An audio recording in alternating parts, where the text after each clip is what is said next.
on today's See You Friday. Whether you're coming to Him for the first time or returning to Him for the 100th time, this is what drives the Son back home, experiencing firsthand that what the world offers him is nothing, but that remembering the way that it works at his home is that the servants, regardless of their position in employment, are gonna prosper. The man is found living riotously. He's with his friends. He's partying. He took with him everything that he had. He was a wealthy man's son. If he had a silver chalice, he took it. He took it all. This is not an image of a wayward son who just says, screw you, and takes off with nothing, with only his clothes on his back. It says he took everything that he had with him. He had to go to a far away country, a totally different country to escape his father's influence. He had to be totally removed from anything resembling his father to be left alone. He chose a life wasting his possessions on a prodigal way of living. In the Greek, it's pronounced asotos.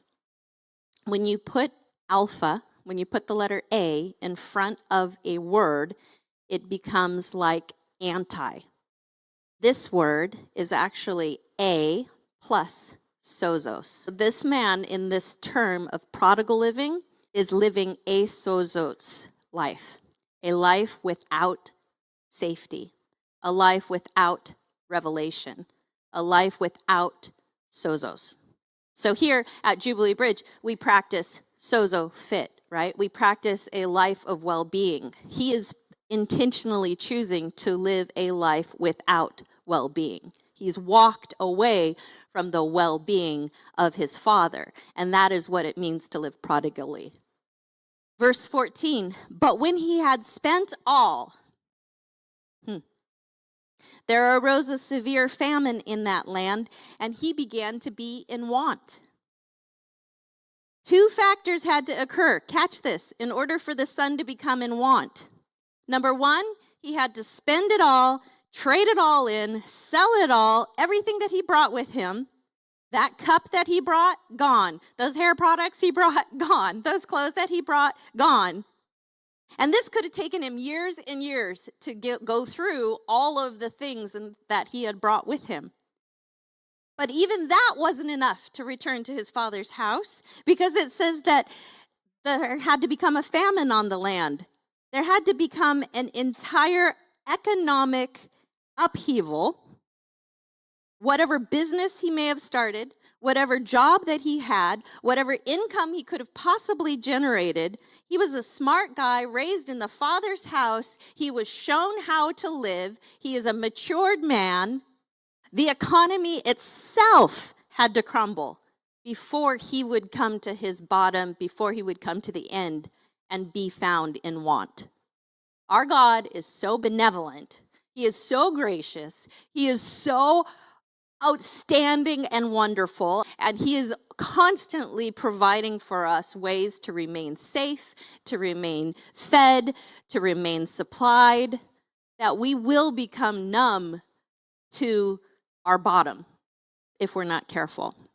Verse 15 says, then he went and joined himself to a citizen of that country, and he sent him into his fields to feed the swine. And he would gladly have filled his stomach with the pods that the swine ate, and no one gave him anything. Now we've entered into relationship number 3, the employee relationship. So he goes and he gets a job, right? He joins himself to another citizen of that country.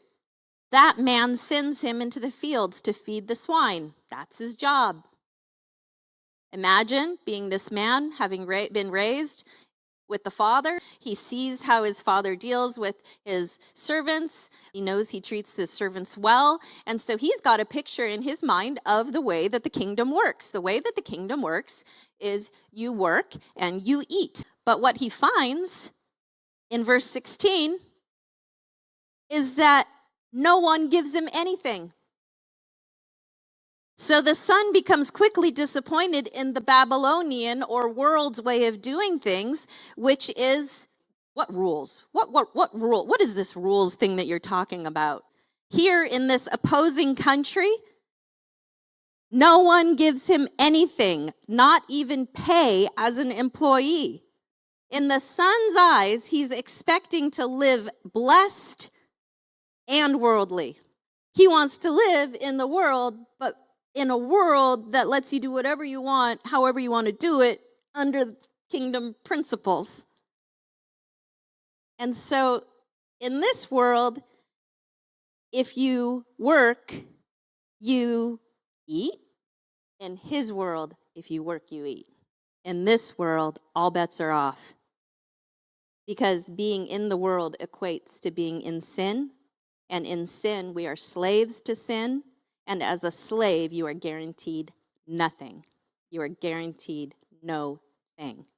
But when he came to himself, he said, how many of my father's hired hands have bread enough and to spare, and here I perish with hunger?